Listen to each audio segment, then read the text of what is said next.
What's up, Epic 7? Happy Mola Monday, and boy, do I have a lot to cover for you in this video. One of the most common questions I get asked is, what should I farm? Where should I start? Is Rift better than Hunt? What's best to grow my account? So, I'm going to spell this out to you as simple as I can, guys. Epic 7, much like real life, is a game of resource management. You have got to focus on what's most important to you at the time. Let this be the phrase of the month for you. Focus on the biggest return on investment. Okay? That's what you should do in this game. It's really what you should do in all aspects of life. Where's your roadblock? What's stopping you? What is holding you back the most? Focus on that. What good is getting gear if you don't have the gold to level it? What good is having leveled gear if you don't have the Reforge mats to upgrade it? What good is having gear leveled and perfect if you don't have the units upgraded to wear it? You really need to look at what's slowing you down the most and focus on that, and that is the focus of today's video. I'm going to show you how to farm gold the most efficiently, gear the most efficiently, runes the most efficiently, charms the most efficiently. Yes, that's right. I'm going to show you how to farm charms. You're going to love that part, so stick around for learning that there is actually a hidden charm farm in Epic 7. So let's jump right into it first. If you need, let's do this in the form of a tier list. You guys love tier lists, right? So here's our tier list, okay? Let's say you need gear. Hands down, the best way to get gear. Just in a vacuum, just need gear. Quantity and quality, there is no better option than Rift. Yes, it's better than Hunts, like many times better than Hunts. You will get way more gear at higher quality from Rift. Now, if you're in a hurry, you do get a larger volume of gear in a shorter amount of time from Hunts. Hunts will drop more gear per hour, but Rift will drop way more and better gear per stamina. So it really depends on what you're looking at. If you're trying to milk a buff event for all it's worth and you don't care about swiping or stamina, you just want to get volume, then, maybe Hunt does win out for you. But when you're talking about gear per stamina and quality of gear, and the fact that Rift, you don't have to craft the gear, so it's gold positive, you don't have to spend money on crafting, there is nothing better than Rift. So if you can pull off Rift, that's where you farm for gear, and Hunts are a distant second. Now let's talk about catalysts. If you need catalysts, there really is only one option for you, and that is unrecorded history. Unrecorded history allows you to get AP, and AP is what lets you get catalysts. You can buy it from the shop if you need to awaken your units to 6-star, if you need to increase the skill ups and you need catalysts to combine with the Molagora. Unrecorded history, I recommend level 30, is the best place to farm because you get not only catalyst drops from doing the farm, but you also get AP with which you can use to buy catalysts. Reforge, we're going to skip golden charms. We'll come back to that in just a minute because that's a whole other topic to get into. Reforge mats, this one is the exact opposite of gear. Reforge mats, you will get more Reforge mats farming Hunts because Hunts have a rare but still a chance to drop 50 Reforge mats in a run. And also with Hunts, you can focus on the Reforge mat you need. If you need to level Wyvern gear, you can farm Wyvern for Reforge mats. If you need to level your Banshee gear, you can farm Banshee for Reforge mats. Now, Hunts do drop pretty much the same volume of Reforge mats, maybe even a little bit more, but Rift does not have 50 drops, and Rift, it's random. You might get Golem mats, you might get Wyvern mats. There's no way to pace it and figure out which one you're going to get outside of course, the Battle Pass. So, I would recommend farming a specific Hunt if you're starved for a specific Reforge mat. If you just need Reforge mats in general, then Rift's good. Both of them drop pretty equal amount of expedition posters to go there to get your Reforge mats, because expeditions do have the highest Reforge mat drop per stamina, but god, they're slow.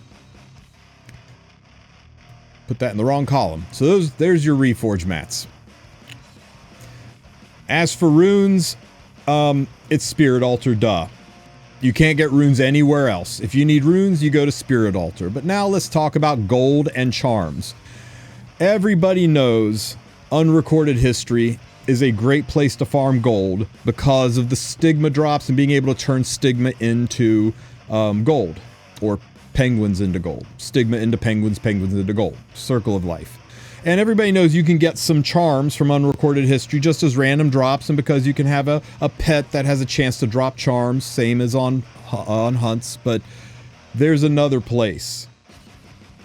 Eulogy for a Saint. Let me go over this with you guys. Let me go over this with you.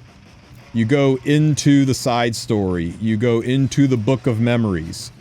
You use one of these keys if you haven't used it already. Some of you late game players will still be hanging on to one of these. Most early game players will have used this to unlock the Tamarin side story to get Tamarin. And that really, I still stand by that being the best use of this key. The rest of you are going to have to drop 900 Sky Stones on this. So this is a late game endeavor. This is something you should do when you are kind of all done with your AP. You've got all the catalysts you need. And you go in here and you unlock Eulogy for a Saint. Once you unlock it, it's open forever as long as you don't complete the story. For the love of God, don't complete the story. If you complete the story, it'll lock this out forever, and there's no way to reactivate it. Those of you who have already completed the story, I'm sorry, you're kind of out of luck. Now, what's so great about Eulogy for a Saint? Why would you spend 900 Sky Stones to unlock this? Well, this is a 2018 side story. And in 2018, we had these special levels that had 5 rounds of fights in them instead of just 3. And those are grandfathered into Eulogy for a Saint. 5 additional fights means 40% more drops. 5 over 3. These fights, you can see, have the little cross sword and shield symbol on them. Now there's 3 levels to this, and each level has these style of fights to them. Once you complete all these and fight your way all the way up to inside the sanctuary, you'll go into inside the sanctuary, and that's where you're going to find these 3 stages. Now, much like unrecorded history, all 4 of these, 4 stages, all 4 of these pay out exactly the same in the loot. I find 3-7, the Gray Fields, is the easiest one to farm. The 5 stages on previous levels don't pay out quite as much stigma, so work your way up to the Gray Fields and jump right in. It's all fire monsters, so you're not going to want to use a green unit for clearing, so Vildra's kind of right out. But what's really nice about this is notice the level of the monsters, level 56. Right? Notice the level of the gear. Level 15. That means this is a pretty damn easy stage to farm. Easier than unrecorded 30. It's more accessible even at lower end gear. That means Tierria all by herself can farm this stage. She one-shots everything to the last stage, and then she almost kills the boss. Maybe if you build a nuclear one, you can one-shot the boss, but she hurts the boss so bad that anybody, even units that aren't wearing gear, will be able to finish it off, and Tierria will come around and hit it one more time and finish it off. You don't need a finisher unit. That means you can have 3 units on your team being friendship leveled at once. Unrecorded history, you typically need a finisher unit, so you can only friendship level 2 units. So this is better in the sense that you can friendship level, and it takes lower gear, and it's easier.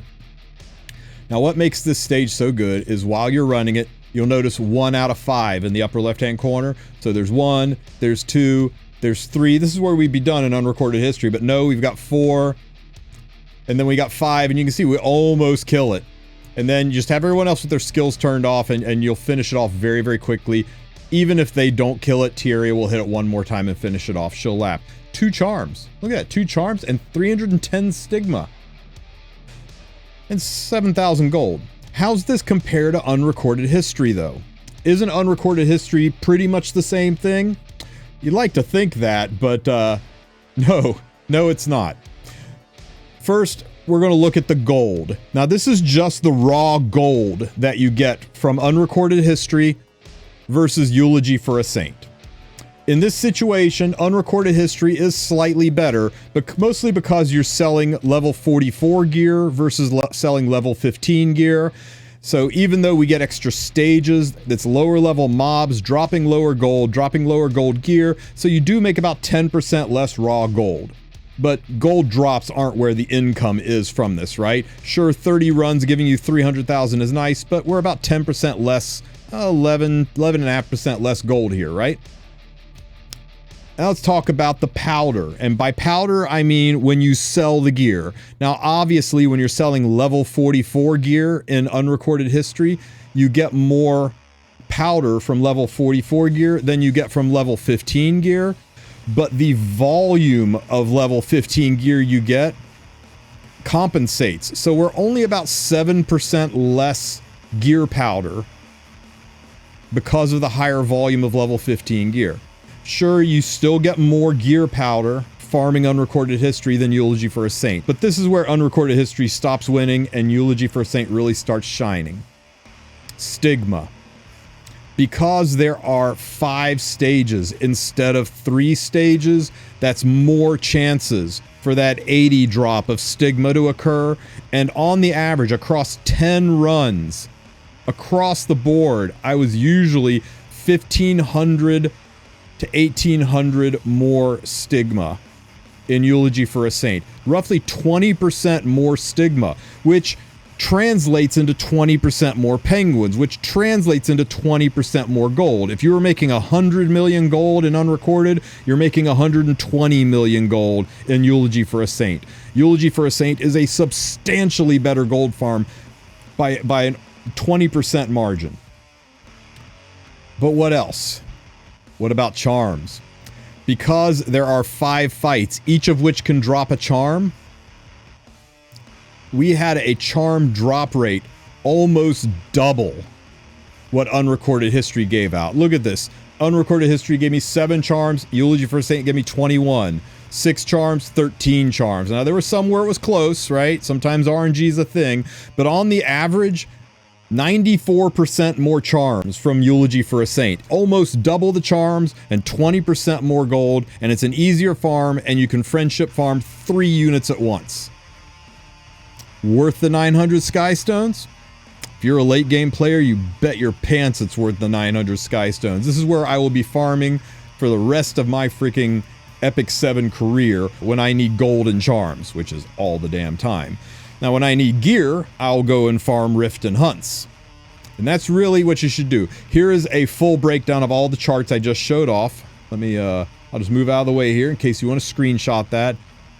This is 10 runs. Now, again, there's only 10 runs, so maybe there's some RNG in it. Maybe you'd like to see more than 10 runs, but I think this was a lot of fights, guys. This was a lot of stamina to do this, and I think it shows a pretty solid pattern of the drops. And I think we're pretty safe to say 20% more stigma and 1 3/4 to 2x the amount of charms from unrecorded history.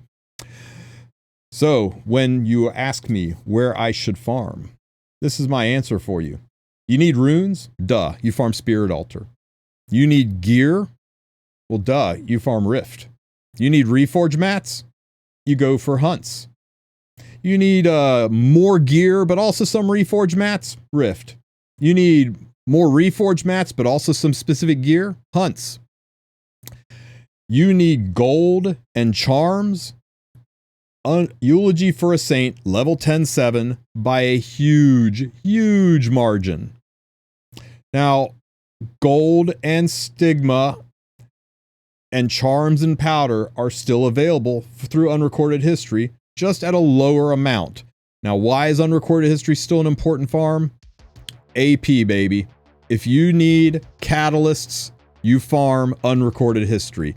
In fact, I think you farm unrecorded history until you've got at least 30 to 50,000 AP. That's a nice safe amount. You'll be able to buy whatever charms you need to level whatever unit you want, and then you can shift on over to Eulogy for a Saint to farm gold and charms there. And something else to consider. When there's a buff event. When there's a buff event that boosts AP, you most certainly farm unrecorded history to get that double AP drop, to really, really get the charms banged out. To really, really get the catalyst banged out. I can't imagine farming Eulogy for a Saint while an AP buff event's going on. So I myself will farm Unrecorded History during AP buffs, and I will farm Rift during hunt buffs, and I will farm Eulogy for a Saint whenever I need charms. Just to kind of spell this out, right? We are 13 fights in on this thing, right? Almost halfway through. Let's take a look at what we got so far.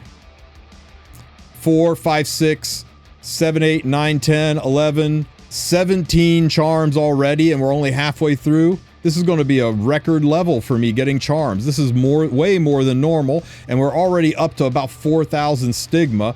A little bit lower than normal, but it makes sense. We're getting charm drops instead of the stigma drops, but still, this is way ahead of the stigma we got in Unrecorded History, and this is almost 1.5 runs of Unrecorded History, and we're only on our 13th run.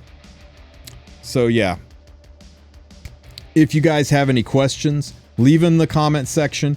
I will put links to all of the charts and graphs I've shown in this video in the description as well. I hope this really helps answer your questions about where to farm, what to farm, and remember, there is no best place to farm other than the place that you need the resource the most. Focus on the biggest return on investment in all aspects of life, including this game. Have a great rest of your week, Epic 7. Take care.